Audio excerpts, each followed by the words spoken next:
ভ্রমণ নয় মানব পাচার। ভারতীয় ভ্রমণ সংস্থাগুলোর বিরুদ্ধে যুক্তরাষ্ট্রের ভিসা নিষেধাজ্ঞা।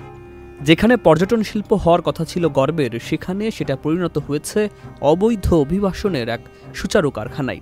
ভারতের একাধিক ভ্রমণ সংস্থা দীর্ঘদিন ধরেই যুক্তরাষ্ট্রের ট্যুরিস্ট ভিসা দেখিয়ে লোক পাঠানোর নামে মানব পাচারের সাথে জড়িত এমন অভিযোগ উঠে আসছিল বহুবার। এবার সেই অভিযোগেই নেমে এলো যুক্তরাষ্ট্রের কঠোর পদক্ষেপ। স্থানীয় সময় সোমবার 19 মে এক বিবৃতিতে মার্কিন পররাষ্ট্র দপ্তর জানায়, ভারতীয় একাধিক ভ্রমণ সংস্থার মালিক, প্রধান নির্বাহী এবং শীর্ষ কর্মকর্তাদের বিরুদ্ধে ভিসা নিষেধাজ্ঞা জারি করা হয়েছে। যুক্তরাষ্ট্রের অভিযোগ, এই সংস্থাগুলো সচেতনভাবে অবৈধ অভিবাসনে সহায়তা করে আসছিল। Walton washing machine, simplifying life with hassle-free washing. বিবৃতিতে আরও জানানো হয়, ভারতে অবস্থিত যুক্তরাষ্ট্র দূতাবাস ও কনসুলেটগুলো কনসুলার অ্যাফেয়ার্স এবং ডিপ্লোম্যাটিক সিকিউরিটি সার্ভিস প্রতিদিন কাজ করছে অবৈধ অভিবাসন ও মানব পাচার চক্র চিহ্নিত করতে।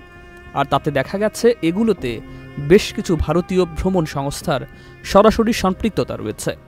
যুক্তরাষ্ট্র সাফ জানিয়ে দিয়েছে, যারা আমেরিকায় অবৈধভাবে প্রবেশে সহায়তা করেছে তাদের ভিসা দেয়া হবে না। এই ভিসার নিষেধাজ্ঞা ভবিষ্যতেও কার্যকর থাকবে। শুধু তাই নয়, এই নিষেধাজ্ঞা এতটাই বিস্তৃত যে যারা সাধারণত ভিসা ওয়েভার প্রোগ্রামের আওতায় পড়ে তারাও বাদ যাবে না।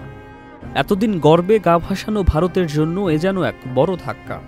কারণ এখন শুধু অবৈধ অভিবাসী নয়, যারা এই পুরো ব্যবস্থার ইঞ্জিনিয়ার, সেই সব ট্যুর অপারেটরদের নামও উঠে এসেছে মার্কিন তদন্তে।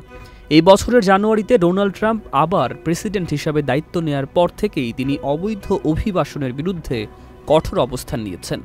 এরই ধারাবাহিকতায় বিশ্বজুড়ে হাজার হাজার অবৈধ অভিবাসীকে যুক্তরাষ্ট্র থেকে ফেরত পাঠানো হয়েছে। এর মধ্যে ভারতীয়রাও রয়েছেন উল্লেখযোগ্য সংখ্যায়। কিছুদিন আগেও ভাইরাল হয়েছিল এমন এক ভিডিও, যেখানে দেখা যায় যুক্তরাষ্ট্রের ইমিগ্রেশন কর্তৃপক্ষ হাতে এবং কোমরে দড়ি বেঁধে একদল ভারতীয়কে বিমানে উঠিয়ে ফেরত পাঠাচ্ছে দিল্লি।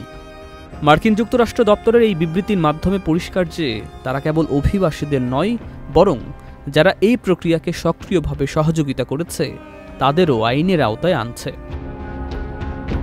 সুকান্ত সরকার, চ্যানেল আই।